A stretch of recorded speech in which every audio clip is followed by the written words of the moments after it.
ကုတ်တောင်ကနေဆင်းလာတဲ့အခါကျတော့ဘာတွေ့တော့ဆိုတော့တရဝါတကောင်လူတရဝါတကောင်ပေါ့ရင်ခွဲထဲမှာမြင်လိုက်တာ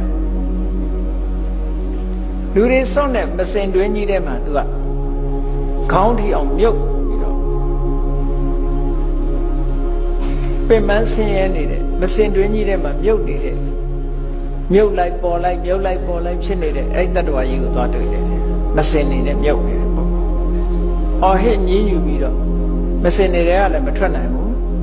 မစင်တွင်းကြီးထဲမှာမြုပ်ပြီးတော့နေတဲ့တတ္တဝါတစ်ကောင်သွားတွေ့တယ်တာမန်တွေကတော့မမြင်နိုင်ဘူးပေါ့နော်အဲ့တော့မြင်တဲ့ဒီတတ္တဝါကို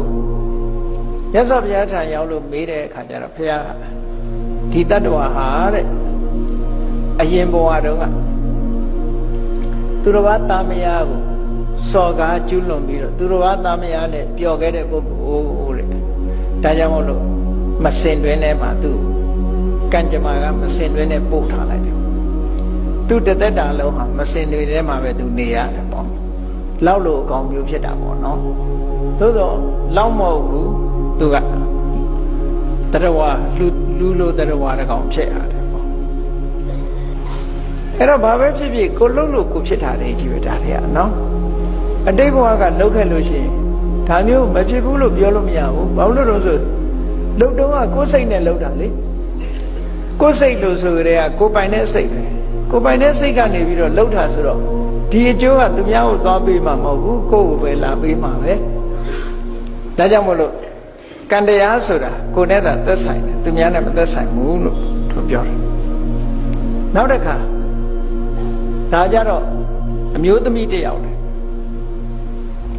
တွေ့တယ်အဲ့ဒီအမျိုးသမီးကခုနလိုပဲအရေးမပါဘူး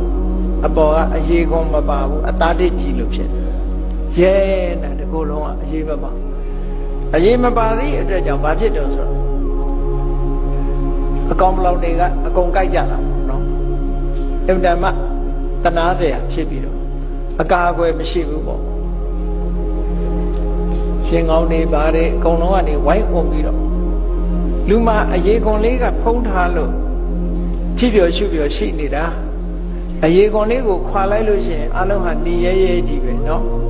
နေရဲရဲကြီးပဲအရေးကုန်လေးပေါ်မှာကြည့်ပြီးတော့သာအသားဖြူတယ်တို့အသားမဲတယ်တို့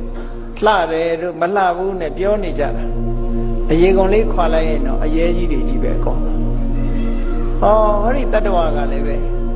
အမျိုးသမီးတတ္တဝါကလည်းပဲအရေးကုန်မပါသည့်အတွက်ကြောင့်ခန္ဓာကိုယ်ကြီးတစ်ခုလုံးဟာနေရဲပြီးတော့နေတယ်အဲ့ဒီအမျိုးသမီးဟာအတိတ်ဘဝတုန်းကမလုပ်ခဲ့တယ်ဟုတ်ဆိုဖောက်ပြားခဲ့တဲ့အမျိုးသမီးတဲ့နော်ဖောက်ပြားခဲ့တဲ့အမျိုးသမီးဖြစ်လို့အခုလိုဒီဘဝမျိုးကိုရောက်တာ